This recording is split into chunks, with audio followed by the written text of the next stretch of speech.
This is Episode 2, Developing Empathetic Society. I caught up with my friend, Jen Fischer, after her recent trip to Rwanda. A filmmaker and producer, mother and educator, now busy writing her first novel. As we open, Jen shares with us a clip from her 2012 feature film, Smuggled. This is the Language of Creativity podcast. Well, welcome to the It's a good way to break the ice. Yes. Welcome to the Language of Creativity podcast. Today, my guest in the studio is Jen Fischer. Hi. You're a filmmaker. You and Ramon. Yes, Ramon Hamilton. We have our production company, Think 10 Media Group. So we create films there, and then we both do lots of other creative stuff. I was a musician first, so music is a big part of my life. Recently, I've been writing a lot more, so it's been good for me to kind of claim that and step into that. And nice to, confession, take a break from filmmaking. It's really all-intensive and can be consuming and really challenging. So I say that, but I'm producing a short right now and a music video soon, and just got asked to maybe location manage on something. So how did you get the nickname Indie Jen? Well, a friend of mine who I met through the Santa Clarita Valley Film Festival that I founded and ran for 7 years, but it's been closed for 6 years now. He was telling me, you got to get on Twitter. And this was before Twitter was really anything. And so I had to get on Twitter, apparently. And so I went on Twitter and I had to pick a handle. And I just was like, Jen Fischer. And then he wrote me, he's like, how was that even available? How did you do that? That's awesome. That's so you. And really I chose it because my production company and myself, we've remained very independent to a fault.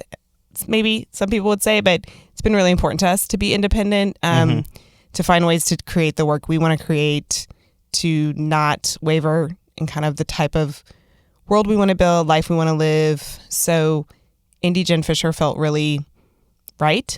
So it was just a good fit and it was available. So that was cool. Well, that's the funny thing, because you need your media presence to be memorable and short. And often those two things are, gobbled up at the earliest. Yeah, I knew I did it right. I went to an event in LA, and it was Emily Best of Seed and Spark, who I really admire what she's doing.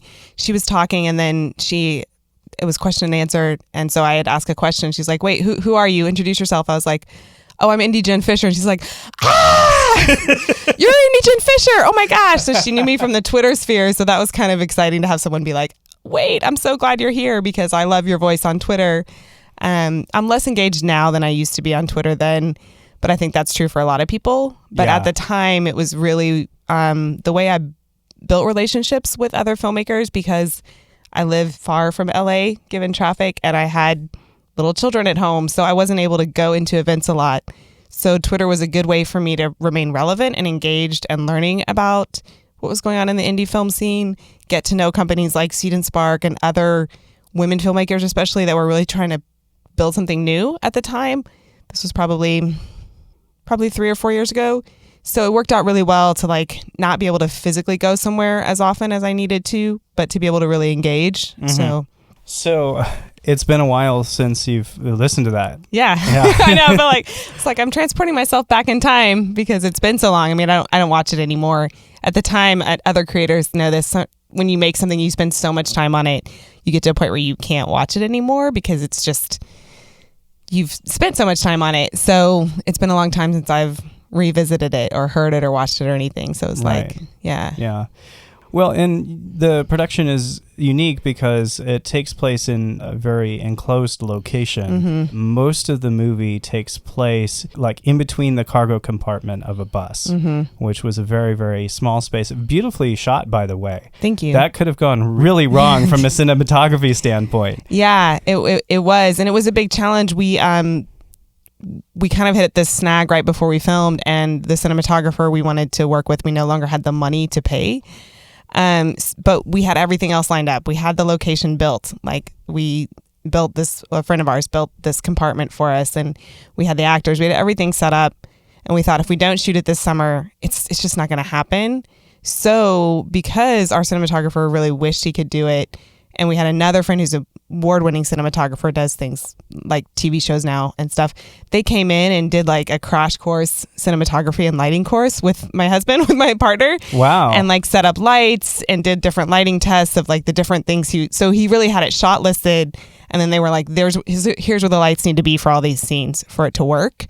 And so he shot the film, which wasn't planned, but it was just the only way to make it happen.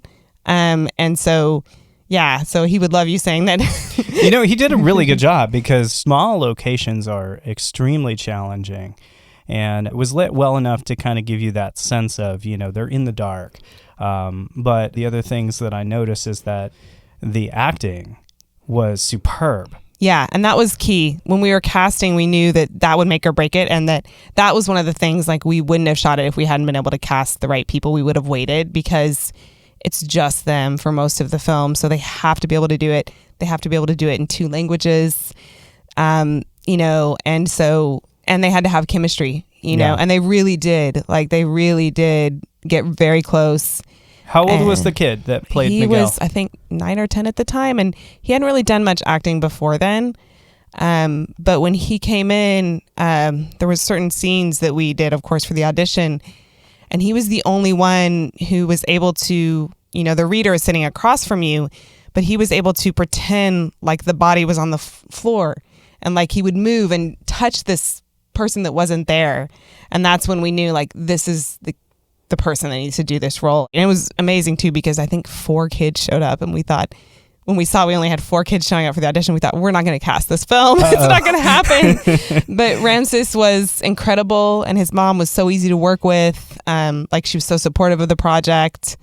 It was a really small crew, which I think worked to our advantage, because the intimacy you need for a film like this was there. It wasn't this big crew that made people feel intimidated or like they were on a set. It was really this small, intimate group of people telling this story. And so I think that also worked in our favor. It's kind of an indie film or creativity hack to kind of take the things that other people might see as obstacles, like not having money for a big crew, and using them on your favor. Like, yeah. So when it seems like you kind of designed the script to play to your strengths as independent filmmakers. Yeah, we did. We backtracked. We wanted to make something. So we said, what do we have access to? And we had access at the time to kind of this giant open space. And then we thought, okay, and we need a story that's not very many actors. And then we wanted something we cared about, something we could connect with. So a lot of this was drawn from personal stories of people we knew. And a lot of it also drew from Ramon's relationship with his mother. So there were a lot of personal elements in it that I think made the realism of the film apparent. We've actually at screenings had people say, like, how did you get in the bus with them? Like, they think it's documentary. We're like, no, this is a narrative film. Like, at first when they only see a little bit of it, they'll be like, how were you in there with them? We're like, no, this is all fictional. Wow. But based on, real stories of people we knew. And it's so relevant still today, I don't think we thought it would remain so relevant so many years later, but it tells the story of a mother and a son. They're being smuggled across the border and underneath a bus. And it's just this, what I love is that it's really, though, you take the smuggling out, it's the story of a mother and a son. And that's what I think a lot of people relate to when they watch it, is like, this is a story that we can all understand. Even if we're not moms, we've been someone's child. So it kind of speaks to people, I think, on multiple levels. So yeah, we really did say, like, what do we have available and how can we make use of it to make this work? We had a toddler at the time, and I was 7.5 months pregnant. Oh, wow. And because he was also in the film and we don't have any family nearby, it meant our toddler was with us all the time. So it was just, I don't know, really special, I think, in that way too, because we have this as a family thing. We just kind of all did and made it work. And it was a special film, and we still talk to everybody we worked on with that film. And yeah, it means a lot to us still. I don't think we expected to have the legs and the longevity that it had. It was a very hot topic at the time. So we got a lot of interest at film festivals and a lot of media coverage. What I find the valuable aspect of the film, which is what we were aiming for when we made it, was we're not trying to take a stance about this topic, about immigration in this film. It's not the goal of our company, Think 10 Media Group, it's about thinking. It's about humanizing people that are maybe not often humanized well, people that are often stereotyped. So the goal is not to have someone come away from it and say, I think this or believe this about immigration. It's to have them think about the people. We always say it's not a film about an issue. It's a film about a mother and son. Yeah. And people walk away from it with that understanding. I'm not trying to change anyone's mind on the topic. I just want people to go, oh, there are real people behind the issues that get so politicized. It's not just a vacuum. It's not just this arbitrary thing, but it's real people. So that then even the way that we talk about an issue or we talk about a political stance is more human. We're aware of that. We did a film series that related to the topic of mass incarceration and solitary confinement, and a big thing is that language and the way you talk about people. And in working directly with people who had been incarcerated, it really helped me understand the importance of language, like in saying formerly incarcerated, not ex-con, not, I can't even think of the word that's usually used because it's so erased from my mind. Mm-hmm. But there's a certain connotation that goes along with language and a load of baggage. Because I think the assumption is that everyone who's in jail is this kind of knee-jerk reaction to think, well, they deserve to be there. Right. And really, I hadn't paid a whole lot of attention to that issue. And when you were sharing with me about your film, when I watched the first episode, it really kind of made me think about maybe some questions that I hadn't pondered before, because I don't personally know anyone who's incarcerated. Right. That isn't a part of my circle. Right. And so I was listening to Krista Tippett was interviewed on another podcast, and that was really that must cool. Have been cool to have the yeah. tables turned on her. And she was talking about how a large part of her work is finding bridge people. Mm-hmm. And she defined that as someone who is able to sort of gently bring a story into someone's awareness. Mm-hmm. And I feel like you are certainly a big driver for that in your work and your life. I think, just you as a person sort of emanate this like compassion and friendliness that is open to everyone around you. And that's one of the cool things about getting to know you. Well, thank you. It's such a compliment. And I think compassion is the key word. I mean, I'm an empath, and sometimes that can feel debilitating, but I've tried to take that and make it empowering and try to live with a compassionate view and open that up. And it can be hard because I think with the whole, especially, we worked with a lot of people who had been incarcerated on that project. I think when we finally added it up, like we had our cast and crew had spent a collective 40 years incarcerated, and 7 of those in solitary confinement. So it was a very authentic storytelling process and filmmaking process, unlike anything else I'd ever done, and also pushed me as an individual to rethink my own assumptions about people. And also I found that later on translating into my own life when I would run up against challenges or be hurt by someone in a really intense way, and to have to pull in that forgiveness and that compassion and go, if I'm going to make creative work that encourages people to view the world in a compassionate way, to not write somebody off because of something they did in their past that they have served their time for, I have to live that then. Like, I can't just create that work and not be willing to live that. So I've found that my projects, my creative work has pushed me harder in a personal way to be more forgiving and loving than maybe even I thought I could be, because it was like, it's not fair of me to put a certain creative work out there, or even a creative persona, and not be able to go toe to toe with that in my own life. And so it's interesting to me the way that like your life drives your creativity, but then sometimes your creativity kicks back into your life and makes you do some personal growth work that maybe you wouldn't have done otherwise, or that you wouldn't have worked so hard at otherwise. Wow. I've known you for 4 years or something like that. But the thing that strikes me is we've never talked about you as an empath. And I identify as an empath as well. And for my audience who maybe isn't familiar with that term, can you describe what that is and maybe a little bit of what that's like?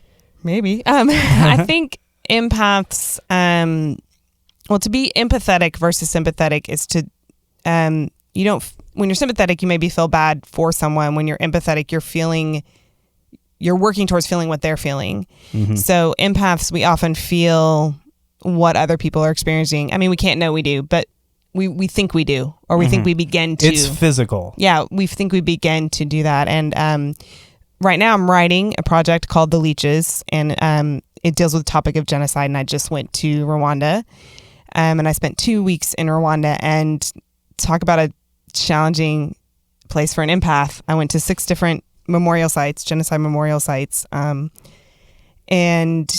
I cried a lot. Like, it was really, really challenging, but really important to do. And I think sometimes, even for non-empaths, when it feels like there's a lot of negativity in the world, it's so easy to shut down. And what I'm trying to do with my creativity is use my creativity to keep me from needing to shut down, to take all that's hard to hold and to turn around and put it back out in a way that helps other people move through struggles, move through topics that are hard to approach, and not just shut down, because it can be easy to feel like that's the answer. I can't handle this. I have relatives that can't talk to each other because of the politics, because of this, that. I just want to shut down. But then we also shut down from our loved ones. We shut down from our kids. We shut down from like the beauty of life. Yeah, it's not a selective shutdown. Yeah, like if you're shut off, you're off, you know? And there's a lot of beauty in the world still. And so I think learning to use your creativity to kind of like, even if you're not doing it professionally, even if you do it for you, you sketch for you play the music for you, but using that to help you move through the challenges of these things, through all of the feelings and the emotions, can help us not need to shut down, can help us like find ways to engage and talk and like get somewhere and see the beauty that's still left in the world and see the good. And, so I think it can be a powerful tool. And so being in this situation where I was like emotionally really like overstimulated often. Yeah. But then having my creative practice, my writing, my notebook, I have 3 sitting next to me right now, 3 different notebooks, was important. It was important to be able to do that and to process and to move through that, and use creativity to help me do that. This podcast is sponsored by I Create Sound. Whatever spot you're at in your audio production process, I Create Sound is here to get you through it. Now offering the Artist Advisement Session. A 30-minute call may be all it takes to get your project moving again. On the web at www.icreatesound.com. Now back to our interview with indie Jen Fischer.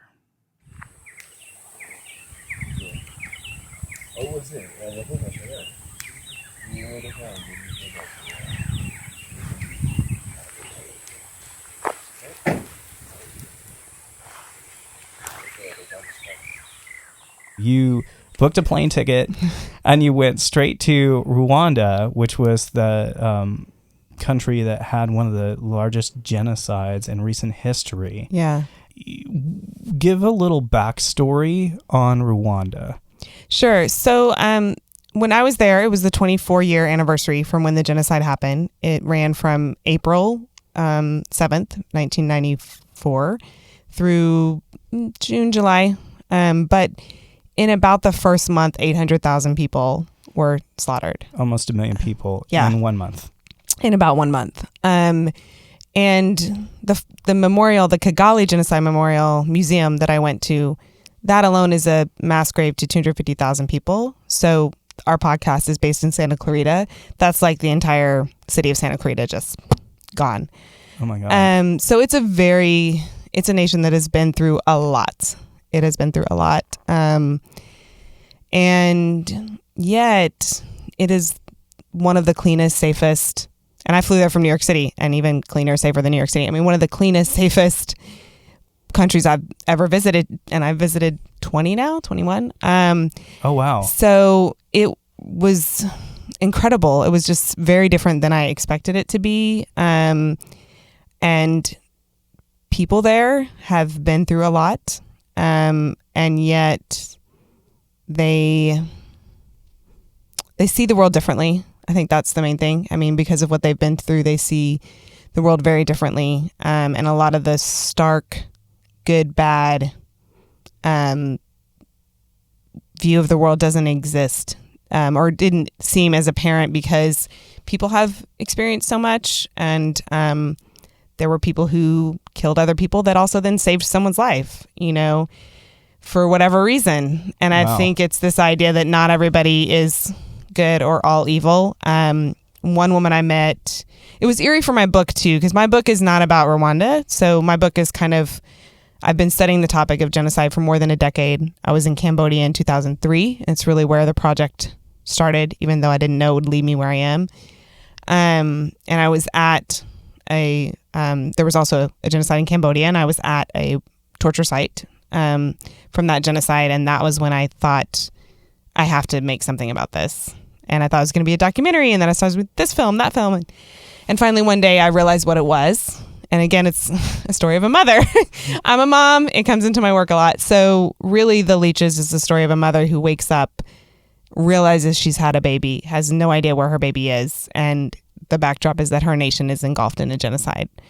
And she has to find her child. That's it. That's her goal. And so the book really is her journey to try to find her baby. And her baby's name is Hope. Very significant. And she goes on this journey, and I've kind of gone on a parallel journey with her through the research I've done, through this trip to Rwanda. It was the longest I'd spent away from my kids. I was away from my children for 18 days. I hadn't done that before. They're 6 and 8. So I went on a journey too. And my journey's like hers in that, and I hadn't realized this before I find myself going, there was a Holocaust, 1945, everyone said never again. And then I can count on more than one hand the times again and again and again this has happened in the world. And this is why I had to go to Rwanda, because I can't understand why. It's something that all of humanity says, this shouldn't happen again, but it happens again. And I'm trying to understand it. And this is the same thing that's happening with Shell. Like when she is knocked out in this hospital, it hasn't started. When she comes up, she awakens in this hospital, and now her nation is engulfed in this, and she's trying to understand it. Like, how did my homeland end up here? And where is my daughter? And is she safe? So she and I together are on this journey to understand this really intense concept, or not even concept, this intense reality that happens. And I'm trying to do it in a way that is accessible to my audience, in a way that other people don't just shut off. Because one of the things I've read is part of the why this happens over and over is because we do shut off. Like literally psychologists say your brain can't handle so much trauma. Yeah. So when someone says 6 million people died in the Holocaust, your brain goes, that's not true, because that number is too big for me to process. Right. So in making the story more personal and smaller, maybe we can begin to access it and understand the ways in which we can foster hope and goodness in our lives, or foster something that can sow the seeds for mass tragedies and mass atrocities.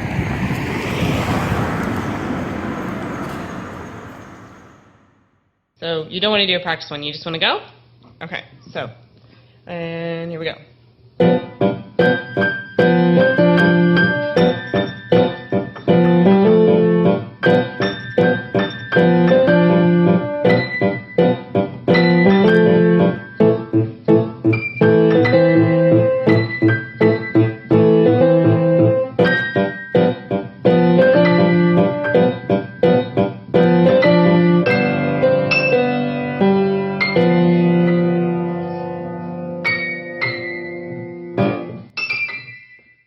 So you're really active in your community.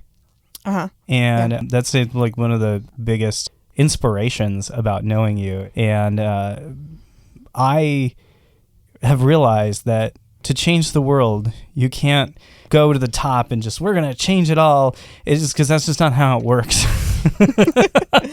But I have noticed that sometimes just a smile goes a long way to make somebody's life just a little bit better.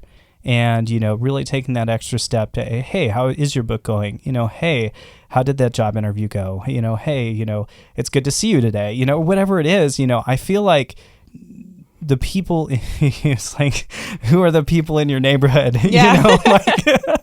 And it's cool because, this little coffee shop that we go to has become sort of like this, community hub.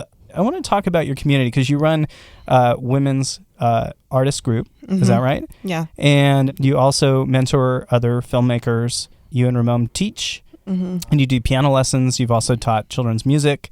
And it seems like a very important role in your life. So I want to talk about that a little bit. Yeah, it is important to me. And it's really accessible. I think people don't always, they think I've got to go do some major thing. And it really is as much as just like saying hello to people and acknowledging the people you see every day. But yeah, community it's a way of life for me. I don't know if I grew up a preacher's kid, and my mom was like the mom, like our house was the house where all the stray kids went, like my mom was that person. And it's funny because when I was in Rwanda, my mom came and was with the kids and got to know a lot of the women in my community that I'm close with. And they all were like, I understand you so much more now because you're cut from the same cloth. My mom does this.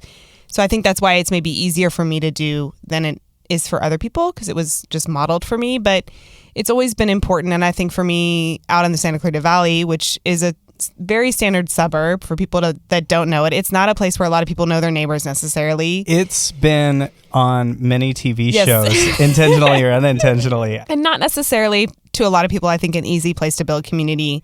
No. But we started here by starting a film festival. And I see this mirrored now with the women's creative group I have, which is called an atelier, in that it was kind of like, if your community doesn't offer the thing that you need, then you build it. And maybe a lot of people don't think that way or think that's too hard. Atelier, what is that? An atelier. So this I pulled from, I don't know if anyone's watched Chef's Table on Netflix, but I'm like a cooking show junkie. This is how I wind down from my intense like genocide and prison work is like I watch cooking shows. But there's Dominique Crane was a chef featured in I think the first season of Chef's Table on Netflix. And she refers to her kitchen, she's French, as an atelier. And she's like, it's a place where people come together to create, a place where people brainstorm, a place where people support each other. I don't know if that's the technical French definition, probably not, but that was her definition. And it really resonated with me as this is what I want. And so I had a couple friends in my really close, like that live near me in Valverde that I already knew were creative. And then I, in their profession. And then there were a couple other people I wanted to meet. And I was like, you know what? I'm just going to tell them I'm starting this atelier and I'm going to invite them. And it was scary. Like, I don't know. There were two women that I hardly knew at all. And it was so scary to ask strangers like, hey, I have this idea. We're going to meet once a month and be creative together. Okay. But yeah, and you are the kind of person who does come up to people in the coffee shop and say, hey, I noticed that you have, your kid, I have some t-shirts your size, if you need them. And yes, this is me. So, that is the opposite of Ramon. Yes. Introvert to the T, but yeah, this is me. If you see me, like if I'm in your community, no matter where you live and there is a need and I can meet it, I'm going to come up to you, stranger, and meet the need if I can. It's just, so don't think it's weird. Yeah, and it isn't because it's you. I mean, that's the cool thing. But yeah, so the women that come, where are they at in their artistic lives? It's different for everyone. And it's funny, the woman I was most intimidated to reach out to, it was like at the start of 2017. She was like, oh my gosh, my New Year's resolutions were to be creative again and to get to know you better. Like literally, I wrote this down. I was like, whoa. When I brag on Jen, I'm not alone. Just so you know. So she has been, we all are moms. I think that's one thing that was brought us together. We were all moms and everyone was in a different place creatively and we all do different work. So One of us was getting her master's degree in social work, and her creativity was sometimes beadwork, sometimes just crafts with her son, just for her own release. Mm-hmm. Another friend is an animator, graphic designer, animation instructor. Another woman in it. There's kind of 5 people that were in it more regularly, so I'll speak of them. She used to be in casting, and now she Airbnbs, so her creative outlet is really interior design. Oh, cool. And then another woman sings and acts. Mm-hmm. So, and yeah, during the course of our atelier, she was in a performance at Red Cat. It really did help spark her back into her creative practice. But I don't want people to think it was like an assignment. It was sort of, we did vision boards one time. Sometimes we just sat around and talked and drank tea or wine or whatever. One time someone had a bunch of clay, so we were just sort of all playing with the clay as we talked. That sounds like fun. Sometimes decorating cookies. I mean, it didn't have to be like this thing, but you're getting to have other people say, I'm recognizing that you're creative. I'm here to support you. And you're setting aside a time. And you're setting which aside I think time. As a mom, especially, is so important. Yeah. Because I'm married and, I'm male. So for me, if I need to do something, if it's burning a hole in my brain, I go do it because, oh, man, you do. And I've, talked to you. I've observed, a lot of families where it's really difficult as a mom to not feel guilty about taking even 5 minutes to use the bathroom. Yes, it is. Let alone say, I'm going to go for half a day and just shoot photos of whatever flowers or butterflies strike my fancy because I need me time. Yeah. No, it's really hard, and it's really important to claim it. And I think, I felt so guilty going to Rwanda, but I had to claim it, and I had to be strong in the fact that my whole family would be better for it. Mm-hmm. And why? I just want to expound on that because you and I talked before you went to Rwanda, and I remember there was a lot of turmoil for you in terms of, I'm going to be gone for a long time. Yeah. And I think one of the things that you wrestled with was the cost. Mm-hmm. You wrestled with the being gone and, also the perception that it's dangerous to travel out of the country. Yeah. But why would you say that it is an investment in your family to invest in yourself, looking back? Yeah. I am the person that meets other people's needs. I do this very naturally, but then I started to feel lately I was running on fumes. If I don't fill myself back up, I'm going to burn out. I don't have anything left for anyone else. Or there's the festering resentment underneath, and I don't want that relationship with my children. And I think when we have loud inner critics, our loved ones can become excuses, and then we resent them instead of like facing our own fears and realizing this is actually about me being afraid. And the book is very much something that's scary for me because when you work on a film, you're being creative with a bunch of other people. It's not all yours. Right. So if somebody doesn't like it, they're not directly commenting on your work necessarily. It's a group effort. Yeah, that's very true. But the novel lives and dies on your shoulders. So there's nowhere to hide, Yeah. And so it's scary. And it can be easy to come up with those excuses instead of facing your own fear. And really taking responsibility that like, this is about me being afraid. It's not about my kids. It's not about my partner. It's not about the money. It's not about XYZ. That is easier to place that on. And if anyone's ever had a parent or loved one that didn't follow a dream and has experienced that personal resentment, then you can know like it really is important to take the time you need for yourself. I've heard, friends of mine, they're like, I almost wish they just would have gone and, been happy. Do the thing. Like, buy us less toys or whatever it is that people say, like, because that happiness, and I think for women, for me, it was important that it's modeled to my children that women go travel for work. Women do things sometimes that are not right there and are not right there for them, that they can meet some of their own needs, that other people can meet their needs, their community can help meet their needs, and their dad can meet their needs. I can step up as a dad. Yeah. Yeah, and those times and trade off. And, I've struggled with what you're struggling with too, that feeling of like, I work in music, and a lot of it is late and weekends and things like that. And I've done the best to kind of balance my life the way I like it, but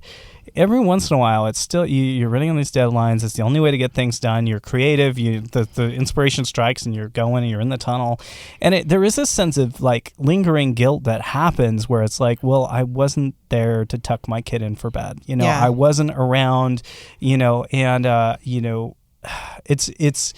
It's interesting to reflect on the reality that now women, especially women who are busy and, career focused, are having that same dilemma as well. And, balance is a huge issue because it's so easy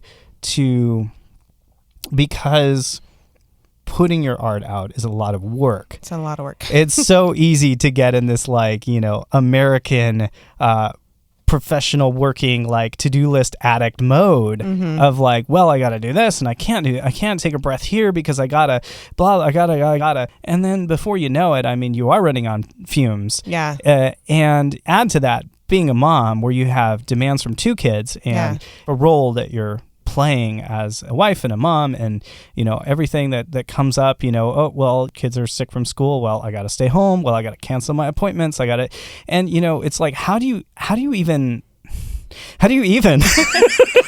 well, I think a lot of it is breaking the rules and then making it okay for other people to break the rules. How do you mean? So with Smuggle, we decided to self-distribute it, and one of the main ways was selling it to universities and setting up university screenings. Oh, interesting. I was at home. Part of the reason we sold it this way was I was at home with 2 very little children at the time, one of which I was still physically feeding with my body, right? So hard to go. Good route. Yeah, hard to go and be places. Medically beneficial. Hello, America. Right. Yeah, very important. It's what very the actual convenient. fuck?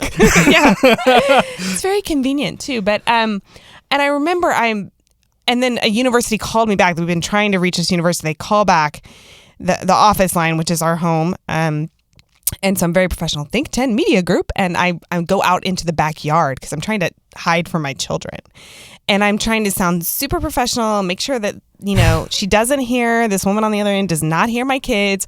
And then my older son, who's 3, he comes outside and he yells, "But he pooped everywhere!" And I'm just like, oh man. So I'm trying to seal this deal. This is money that we need. And so I say to the woman, I'm sorry, I'm actually working from home today with my 2 small children. And we've just kind of had a diaper incident. And she took this huge breath. She was like, oh my God, I'm working at home today with my kids too. And I'm dying to keep them quiet. And it was so nice. We could both cut through the facade, cut through the bullshit and just be we're moms working from home and it's okay. And then the rest of our conversation, she can hear that I'm changing a diaper and I can hear that her kids are playing in the background and asking her for juice boxes, and nobody died. The work still got done, and I didn't see her as less professional and she didn't see me as less professional. It was it's okay. And this is the new reality. I think the workforce is changing, and the old idea of an office is kind of I'm going to go get my yoke of oxen and drive them through the field. It's outdated, and it's changing quickly. And I'm meeting more and more people who solopreneur, who freelance, who, take their work on the side, or even if they're working for a company, they will work remotely. Yes. And you're right. It is easier for dads to just be I'm shutting the door, but as a mom, you're always on. And I'm so glad that story came out, because I think that's going to be an inspiration for thousands of people. Well, and it's also good too to the other thing we realized at our home is because our kids were so close in age and I was nursing and all this stuff, the default was to ask mom. And so we started realizing that I would be literally in another room doing something and they would be sitting next to their dad and they would still yell at me in the other room. And he would be literally sitting next to them in the kitchen, which is where the thing they want is. And so we started being no, look, Dad can open the milk and pour it. Guess what? Because he's perfectly happy to do it. Yeah. And I think there are some relationships where that's not the case. But I have a partner who will do the laundry, will do the dishes, sweeps the floor every night, will make food, doesn't mind these things at all. But the default was always I have to ask mom. But I've also noticed kids have radar. Yeah. It's like, you may be doing nothing and they're playing happily, and then the moment you get an important text or call, all of a sudden it's like, what are you doing? Here, I need your help, It's like, oh my goodness, like, can you... Yeah, and that's really true too. Yeah. Yeah. What kind of resources have you had within your own community that you've cultivated to help also with that load of children? Yeah. So, I have neighbors that we barter babysit with. So that's something that's important. Also, sometimes, since a couple of us do work from home, and sometimes there's this isolation or your own workspace isn't working for you. So if our kids are at school, sometimes they'll be like, hey, can I just come work at your space today? I know you're working too, and I'm not going to stop you from working, but I just need to get out of my own house. Mm-hmm.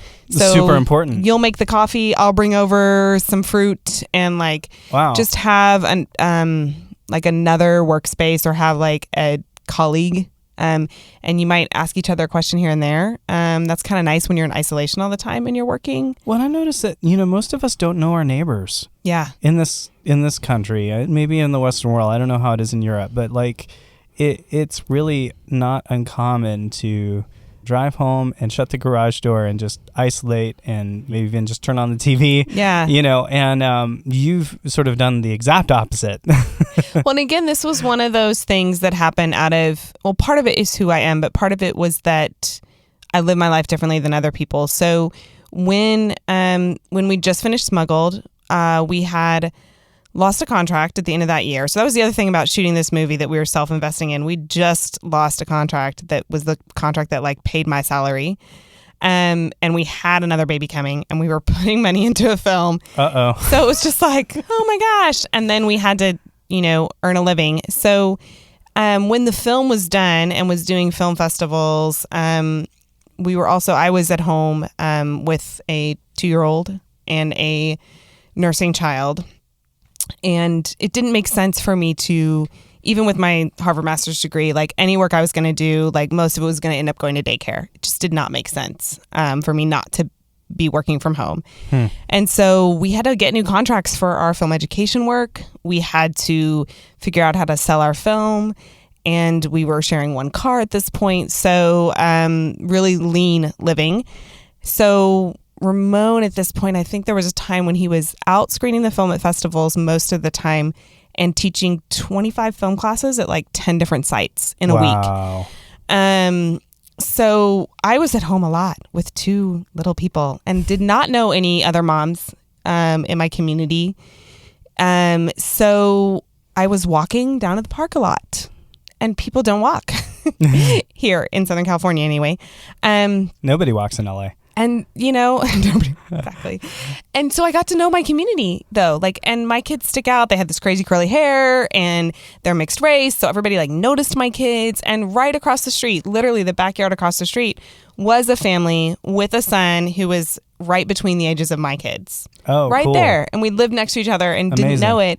And she became one of my best friends, know? And so it just kind of threw me being, again, this thing that seemed like a negative. A lot of people would say, well, you're stuck at home by yourself a lot with 2 little kids. You don't have a car, but it actually was a way for me to build community. And then my son started the preschool in town. And then one of my other best friends, her son was at that preschool, and I got to know her. And her son is now one of my son's best friends. And then my community just got bigger and bigger. A lot of it was because I was just in it and didn't have cell phone service either. So my head was not down at a screen, but actually then I didn't even have a smartphone. You were in it and you weren't working a 9 to 5. No. And so I was around. I was around and I was available. Yeah. And I also built a lot of important online community at that time too, because I didn't know any moms. I started blogging about being a mom and meeting other moms online. And so the need for community that I had, I started finding ways to build it and meet that need. By being present to my community and, just saying hello to people and, being willing to take that time and not be in a rush. Well, and I find that, if you have a kid or a dog, it's suddenly cool to talk to people you don't know. Oh, hey, how old is she? Blah, blah. It's just an icebreaker.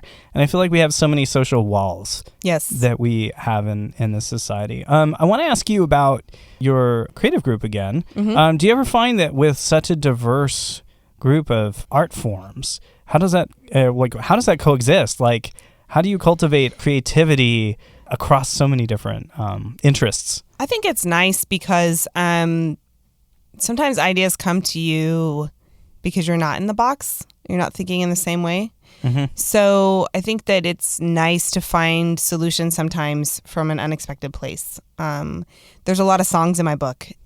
Maybe they would have been there anyway, but maybe because one of the women in my group was a singer and because I was starting to teach piano again, maybe that's why music played a higher role in my book.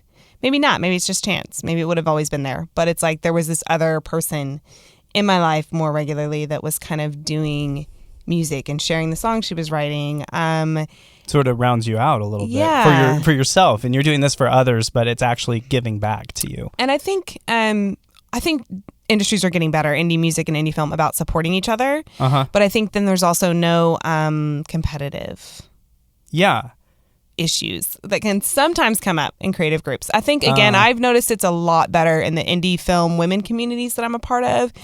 A lot of that was definitely there when I first moved to LA 15 years ago, where it was just like cutthroat and I'm not supporting another indie filmmaker because there's not enough pie and I need my piece and I don't care. And it was old school. Yeah. Outdated. Yeah. And now there's much more of a feeling of like, let's make this pie bigger, guys. Come on, let's do it together. Yeah. But I think especially like when you're working with people, or not even working, but spending time creatively with people that don't do the art you do, you learn cool things from them. You think differently about your own art, and you don't have a competitive kind of component at all. It sort of flips the script a little bit when you do look at another artist's art form, and you kind of get this new, fresh approach where you use a new enjoyment out of something that maybe if you've been wearing a path down a certain art form for a long time, it feels like you have very little freedom because you've already tried that. I've tried that. It didn't work. I tried that, where it's like you come in something new for the first time and you're like, the whole world is open. I don't know what I'm doing, but I like that. That sounds good, Yeah, definitely. Well, and I did an online poetry lab in April. A woman, through being a mom blogger that I met with, her name is Amy Bowers, and her site is Mama Scout, and she does these incredible online labs, and some of them are to be creative as a family, which is really fun. She has something called Journal Jam, and it's all about being creative as a family, but her poetry one is just for adults, and not everyone in it is a mom.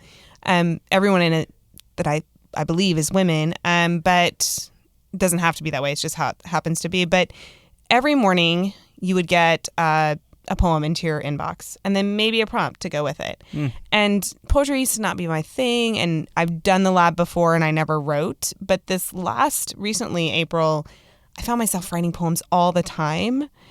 And I think it was really good because one of the things I struggled with in my novel, my editor was reading it and she's like, it's really visual, but novels can be so much more than visual. And I'm a filmmaker, so I think this novel reads a certain way because I think visually. Yeah. And so doing the poetry lab helped me dig into all the other descriptors and metaphor and simile and all the way poets write, which is, different than novel writing, but it was good to do not novel writing, but really descriptive, rich, like metaphorical writing, and to kind of access a different voice and a different writer skill and kind of like hone that skill a little better. Mm-hmm. I was reading that one of the magic of books is that from a psychological perspective, if you read narrative fiction, it gives you the ability to put yourself in somebody's life experience in a way that you may not necessarily be able to live out in your own life. Mm-hmm. And so books are a way to foster compassion. Mm-hmm. And uniquely books, because I think movies do that too, but for some reason books just have, you become a part of the inner thought life of your characters.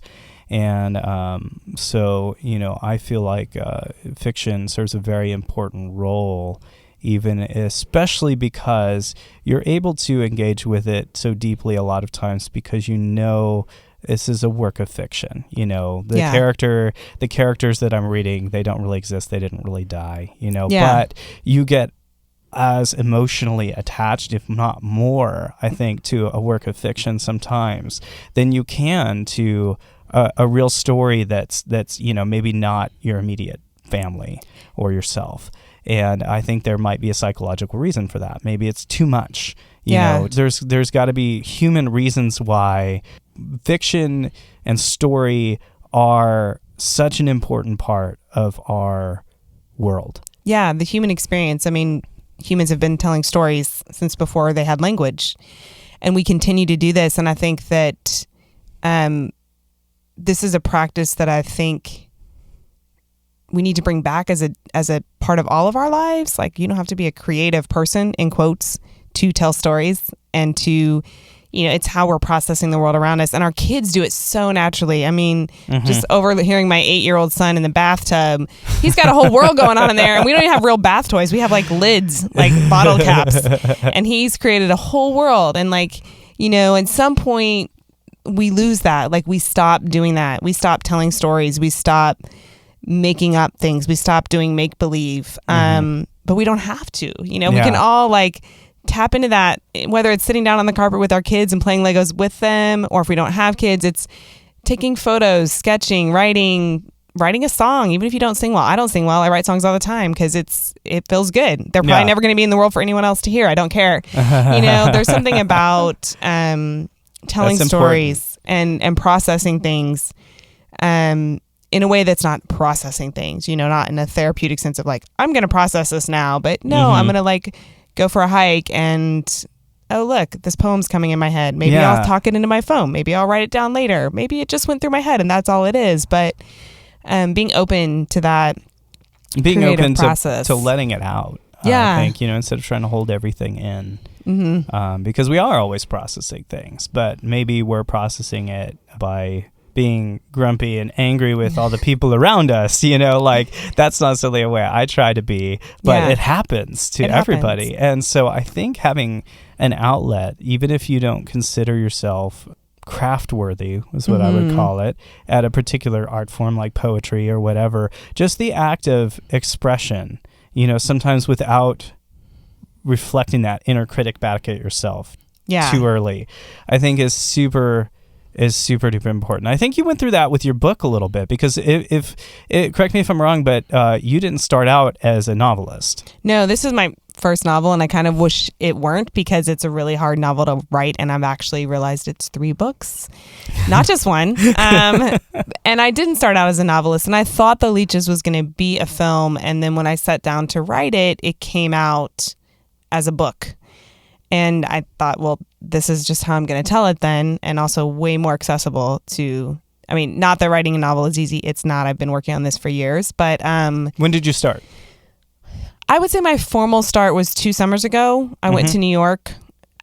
Again, for me, sometimes I need to just be away from my family and intensively engaged for a little bit to do this work. I'm trying to change that, but that's been part of my process so far.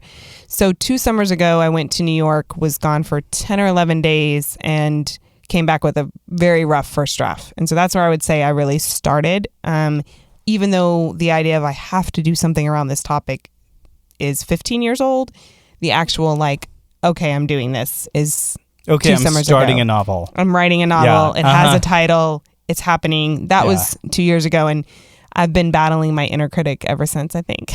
Well, I want to talk about that for a lot of it, because actually that's a big hurdle for pretty much everybody, I think, who gets into any form of artistic expression. Is you start off, in a new art form because you have this drive to do something, and when you first start out, you don't have tools. Yeah.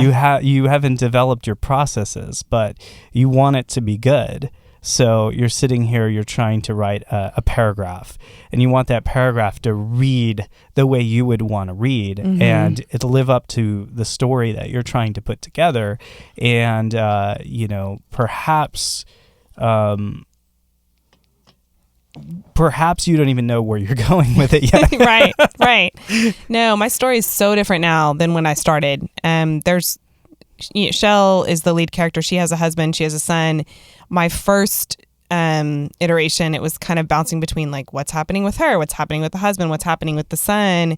And then Ramon, my partner in all things, read it and he's like, I don't even care about those dudes. Like, she's the one, like, and her story reads and it's the one that's engaging and compelling. Like, just do that. Yeah.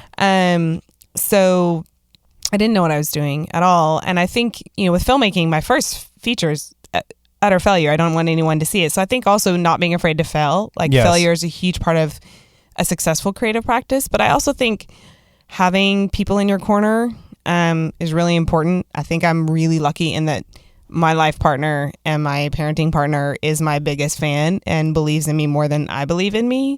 Yeah. And when my inner critic gets too loud, he's right there to cheer me on, and not in a way that's like everything you write is good. That's not helpful and that's not true, but in a way of like, this is worth something, keep going. I think that's the cheerleader you need, is someone that's going to be like, no, keep going. And it doesn't have to be a life partner. It could be a good friend.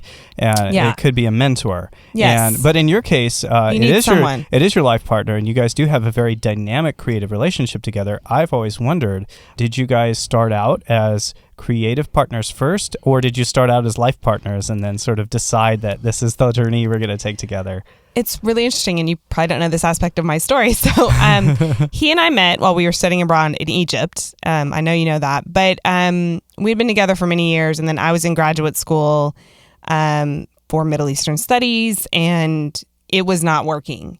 So we took time apart, and what's interesting is during that time, my thesis was on Palestinian music and dance in the diaspora. So like in New Jersey, people that had never lived in Palestine never would, but they were doing traditional dance and music, and how music and dance connect you to a place that you maybe can't be. And where were you studying? And I was at Harvard for that. Oh, wow.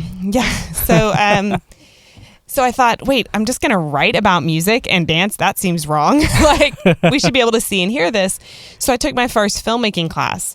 So I'm embarking on this process of what I thought was going to be documentary filmmaking, and really getting into it because I was realizing too, even if my thesis gets published, it's going to be read by like 5 other academics in a journal. If I make a dynamic documentary about dance and music, like, people might see it, people might engage. Right. And unbeknownst to me, at the same time, Ramon is starting to take acting classes. He had taken a couple film classes in undergrad, so he's getting into film. So we're not hanging out at all at this point, but we're both doing film. And I think it was kind of the missing piece. When we came back and rekindled a friendship to see, could this go somewhere now that we've had this space, having a shared creative endeavor, even though we weren't working together on anything, felt like a missing piece that we needed in our relationship. Oh, wow. And we could kind of understand each other better. We already had this shared experience of having lived in the Middle East, and that was important. But then now we had another kind of shared thing. And so we, when I finished at Harvard, we invested all this money we didn't have, credit card debt, on a camera and a iMac, one of the big, not an iMac, a tower, like one of those giant silver towers they had back in the day.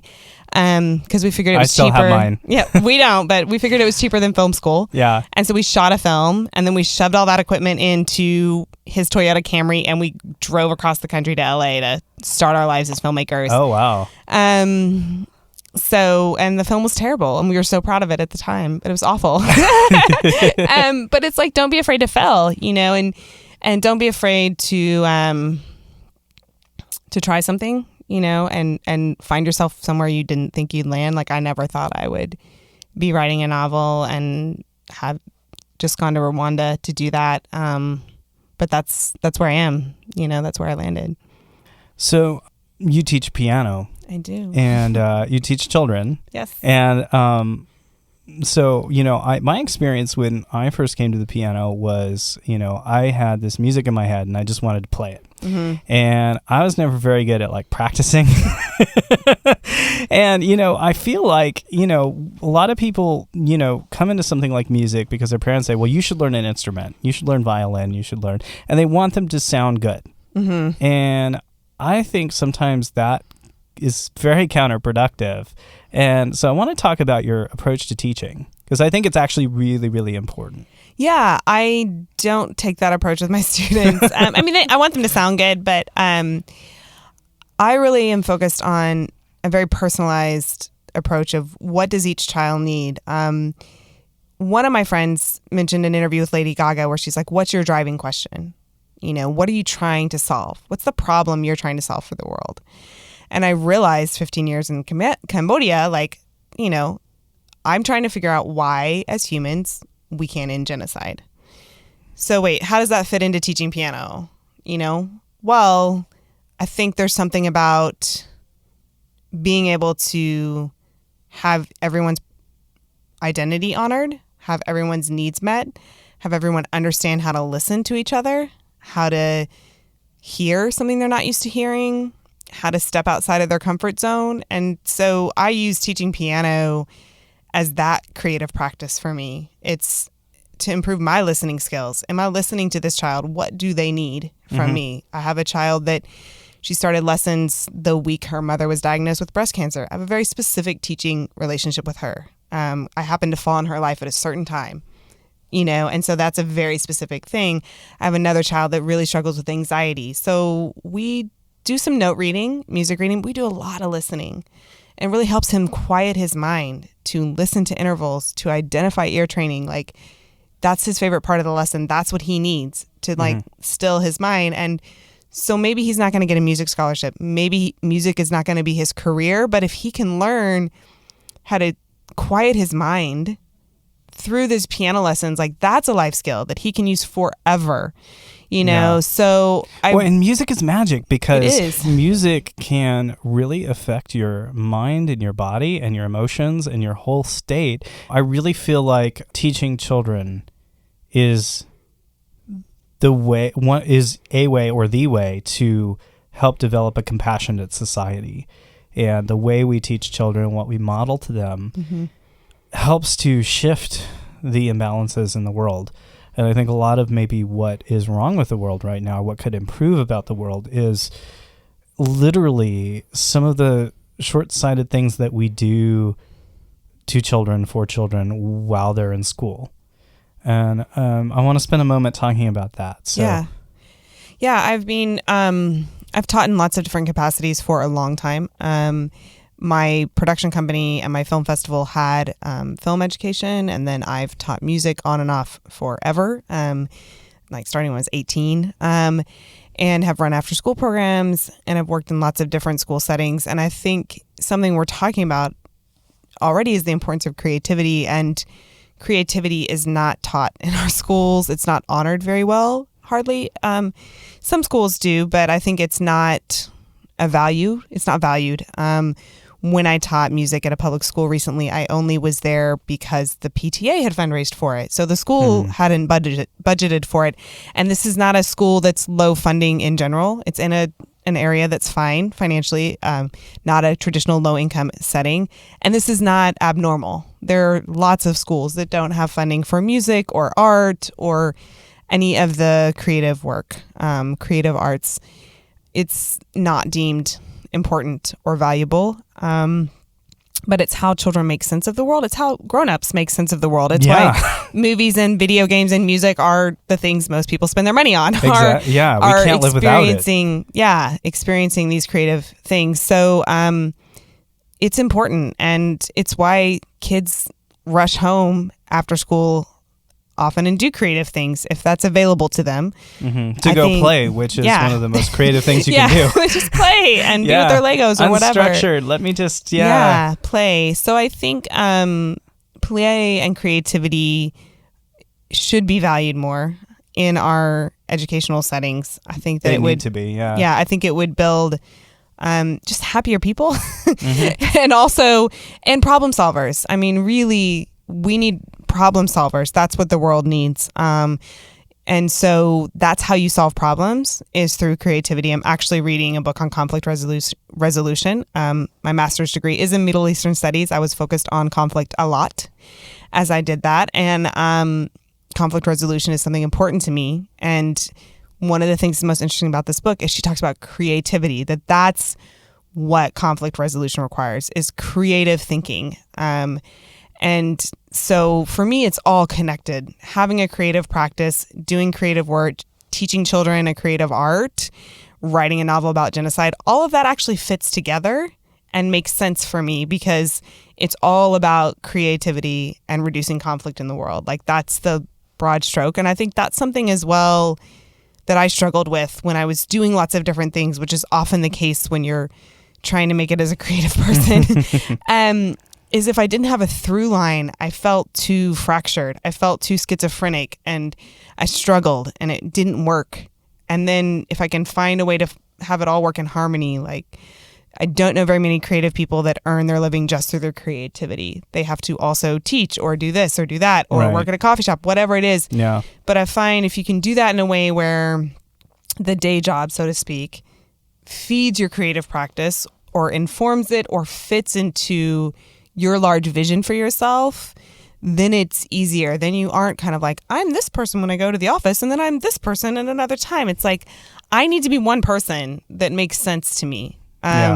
So finding a way for all that to fit together and then you're just living as an authentic self, instead of like, I'm going to be this person now and then I'm going to be someone else. Like, how can you just be you all the time and still get your financial needs met, your family needs met, your creative needs met? It's possible. It's not always easy, but I think it is possible. Yeah, certainly. Yeah. I haven't got a chance to talk to you about your trip.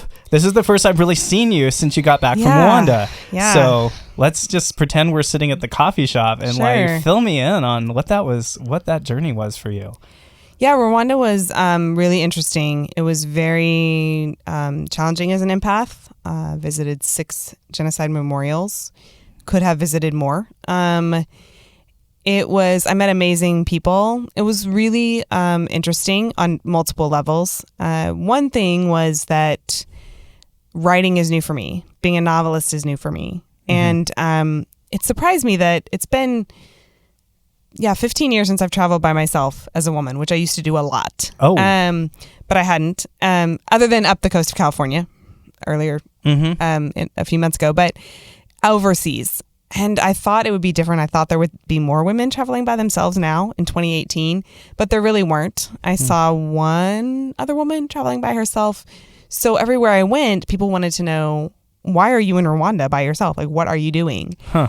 And so I had to claim that I was there doing research, writing my novel. I could have said, I'm just like seeing the sights because there's lots to see there. People go there for different safari experiences, for the gorillas, for this or that. And I could have been there for that or said that. But it was important for me to claim, like, I'm here working on a book. I'm here doing research for my novel.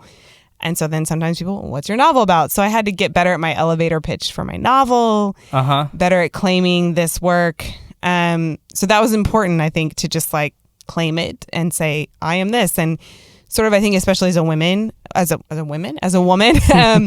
think men do that more easily. My experience has been that men do that more easily and can have very little expertise in something and still claim it.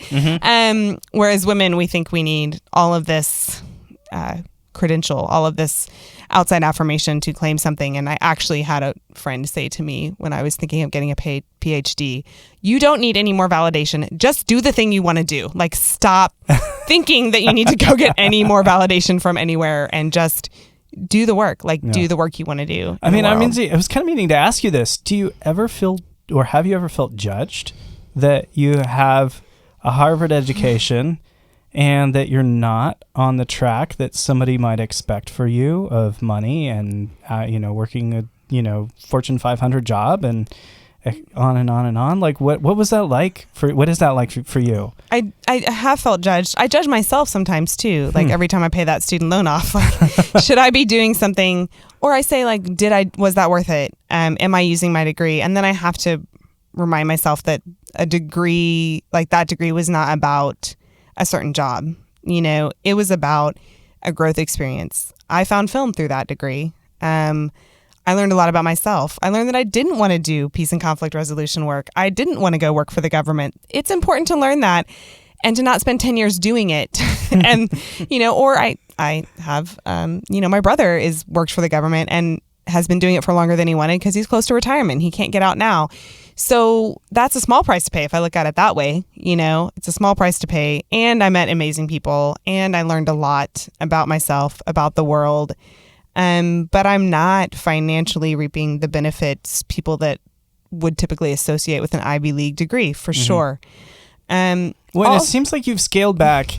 You and Ramon both have kind of scaled back your idea of what's necessary to keep up with the Joneses. You really do things a lot different. Like I kind of see a lot of the movement to stick closer to home and do less commuting, and you have one car. Yeah. In Southern California. And your house is not big. No. And you live in a community that's kind of off the beaten track that maybe a lot of people forget about, because I think it affords you've told me, like more financial freedom to reinvest in yourselves and into your work. Yeah. And which I think is inspiring. And so I think it's important to challenge your assumptions as well. That's why I asked about Harvard, because it's very easy to kind of take something that other people expect from you, especially like, well, Jen, you have so much potential. You could just admit what you could be doing, but at what cost? Right. And you and I have talked about that too. I believe at one point you were looking into getting a position like that. Yeah.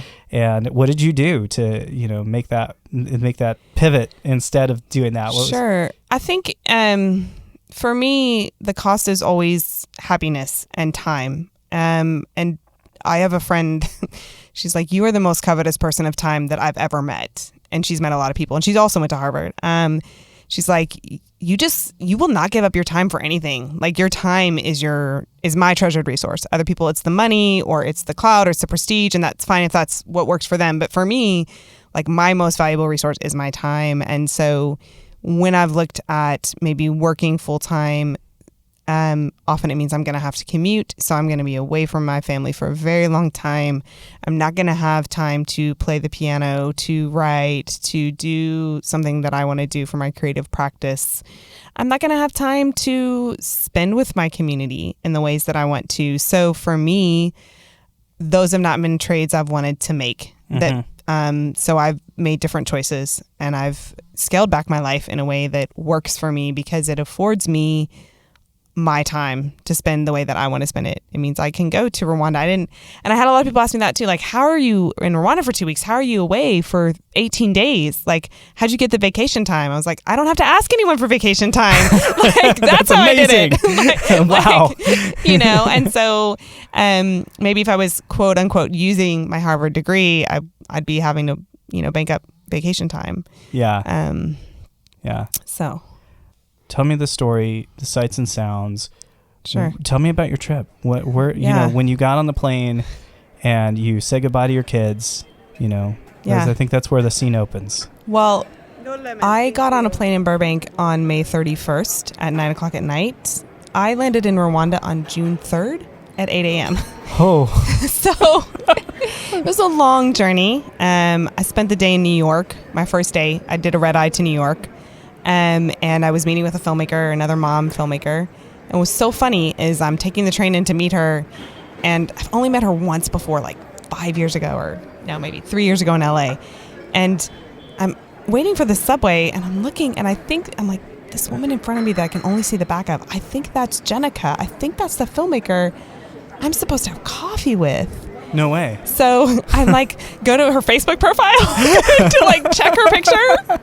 And when I'm confirmed, yeah, that's her. I'm like, Jenica. And she turns around. So that was and I tell that story because that was the trip.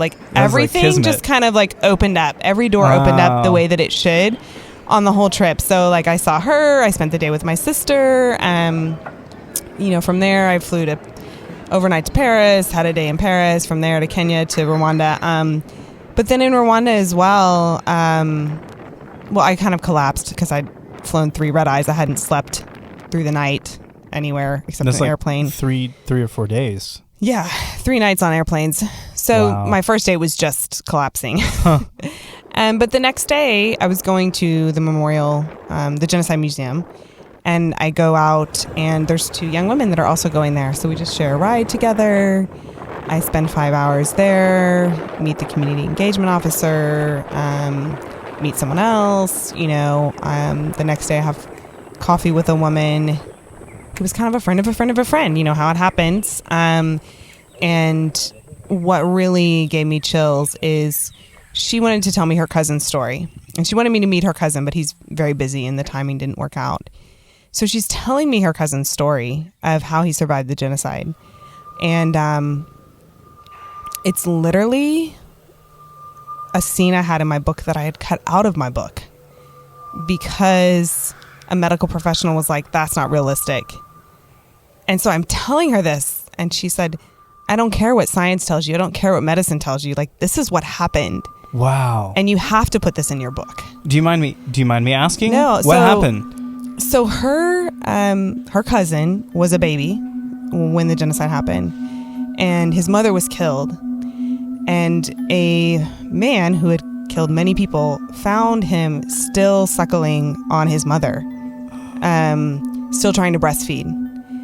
And as she describes it, in that moment, his humanity returned to him. Like, this man who had killed other people, in that moment, he took this baby at the risk of his own life and hid this baby in his home for 2 weeks. And then got this baby to someone with a boat who smuggled the baby out of the country. Wow. And that's how her cousin survived. And when people were returning to Rwanda, this kid now, he's a child now, he's coming back, and there were 30,000 orphans at least. And so there's this process of, they didn't want people in orphanages. They wanted to find people if they could. So they were like, does anybody remember this kid? Oh, wow. And the boatman remembered, like, yes, this is the kid that I smuggled out. Like, I remember this kid. I remember these eyes. Oh, my God. And so he said, this dude gave him to me. Well, that dude was now in prison serving 25 years for the atrocities he had committed. And for murder. For mass murdering many people. Wow. But saving this baby. He had saved this baby, but murdered many other people.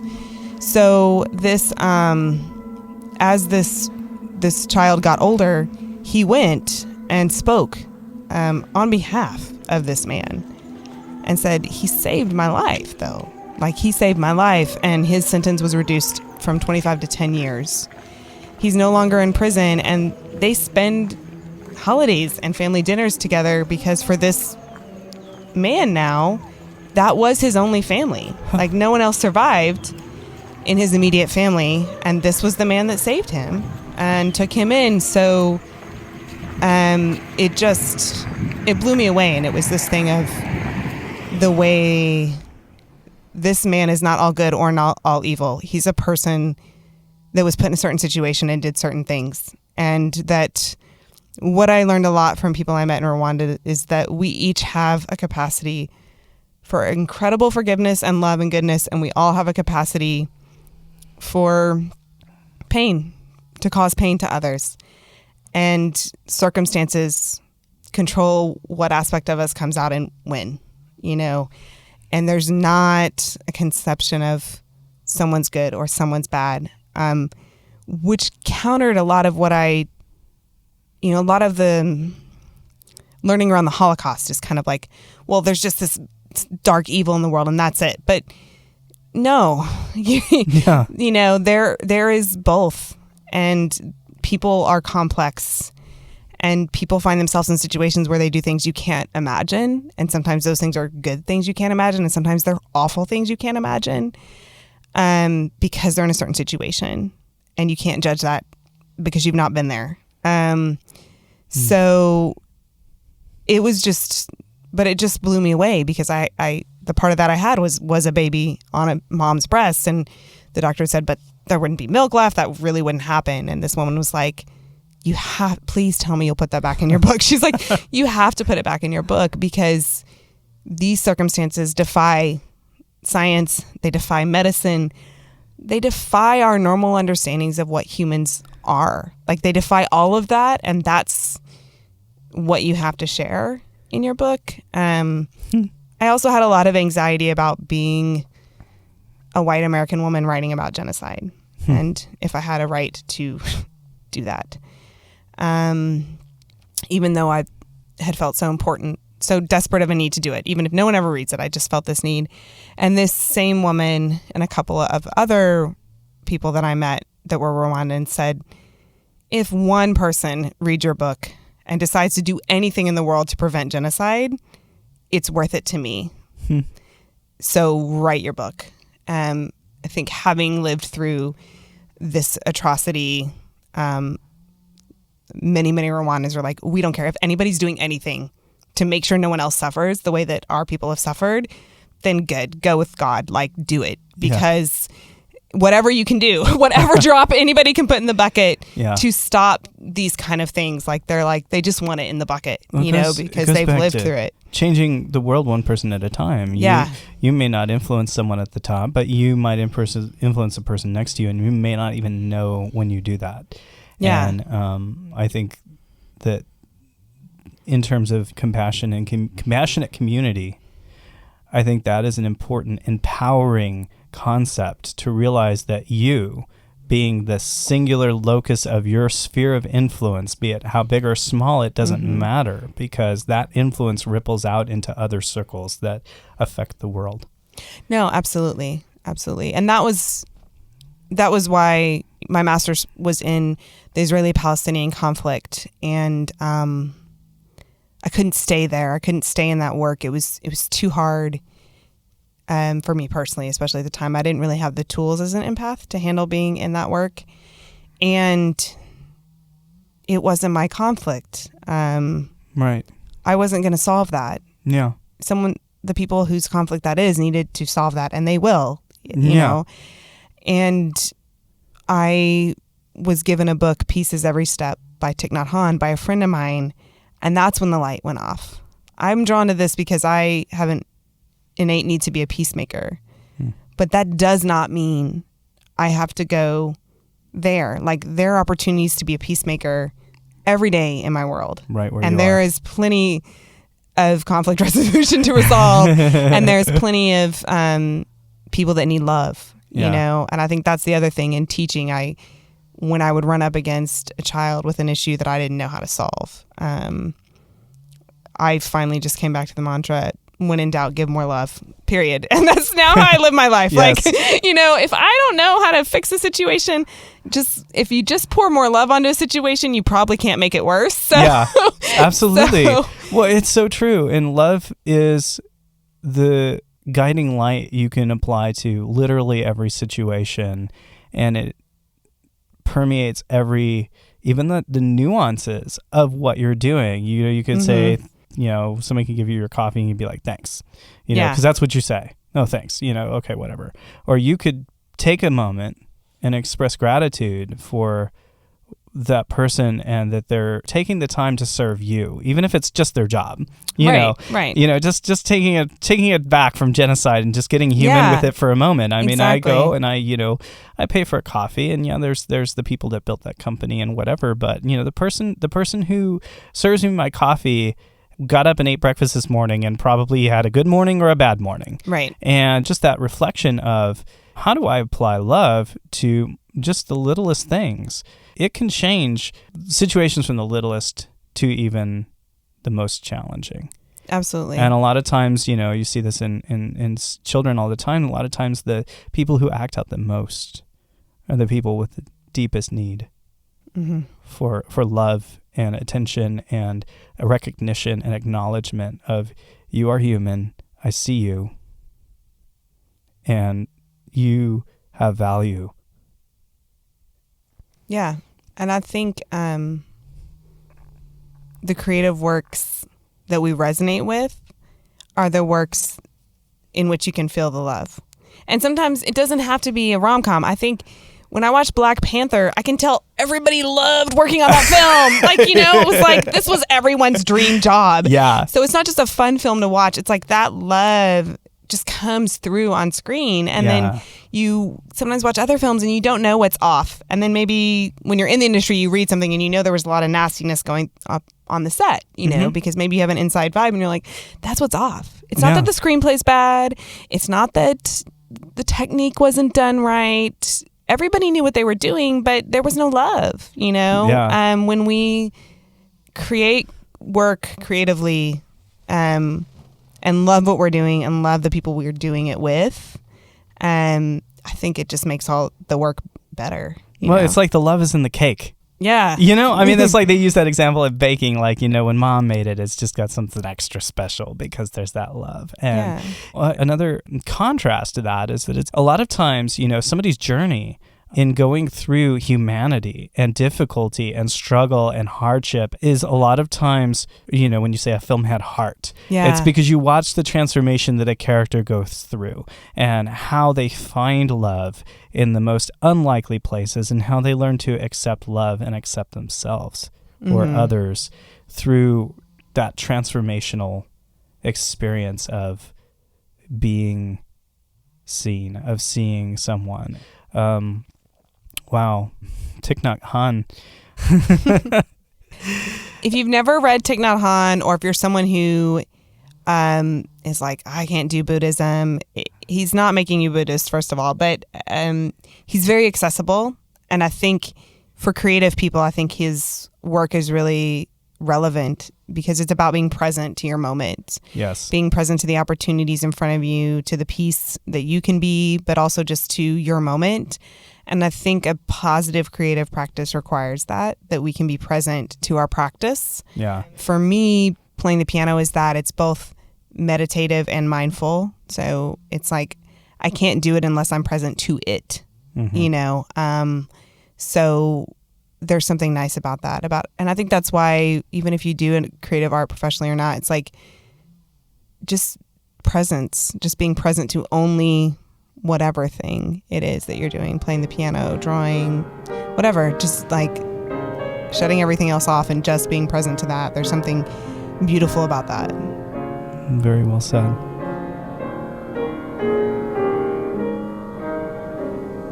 Bones. We all have them. 206 or 270, depending on your age. Mostly we take them for granted, unless we are injured. We fracture a bone, we suffer from arthritis, osteoporosis. Then we notice those bones, their stiffness, their weakness, the way their frailty changes our body, affects our way of life. Yet bones take on a different, particular significance after mass atrocities. In Cambodia and Rwanda, they are on display. Skulls and limbs in glass cases. Smashed faces here, ruptured eye sockets there, bullet holes in foreheads, cracks from machete blows. They are significant. They are proof. They bear witness to those who would deny. They haunt some and bring closure to others. It is hoped that they will help to right a wrong, bring some accountability, acknowledgement, a renewed commitment to a future that is different. I look at those bones and see a cycle of violence that continues, patterns of hatred that repeat, divisions that grow wider, distrust that is sown. Too many are in pain, too many are full of rage, too few are willing to take responsibility for the past. It is always someone else's fault, and we are not our brother's keepers. We live only for ourselves, victim to a deep-seated belief in scarcity, not brave enough to embrace the possibility of abundance, the joy of generosity, the risk of unconditional love. The bones dug out of mass graves, treated, cleaned, locked in a display box. What are they saying to us? What are they saying to me? What are they asking of us? How can we live a life they will find worthy? How can we help their souls finally find peace?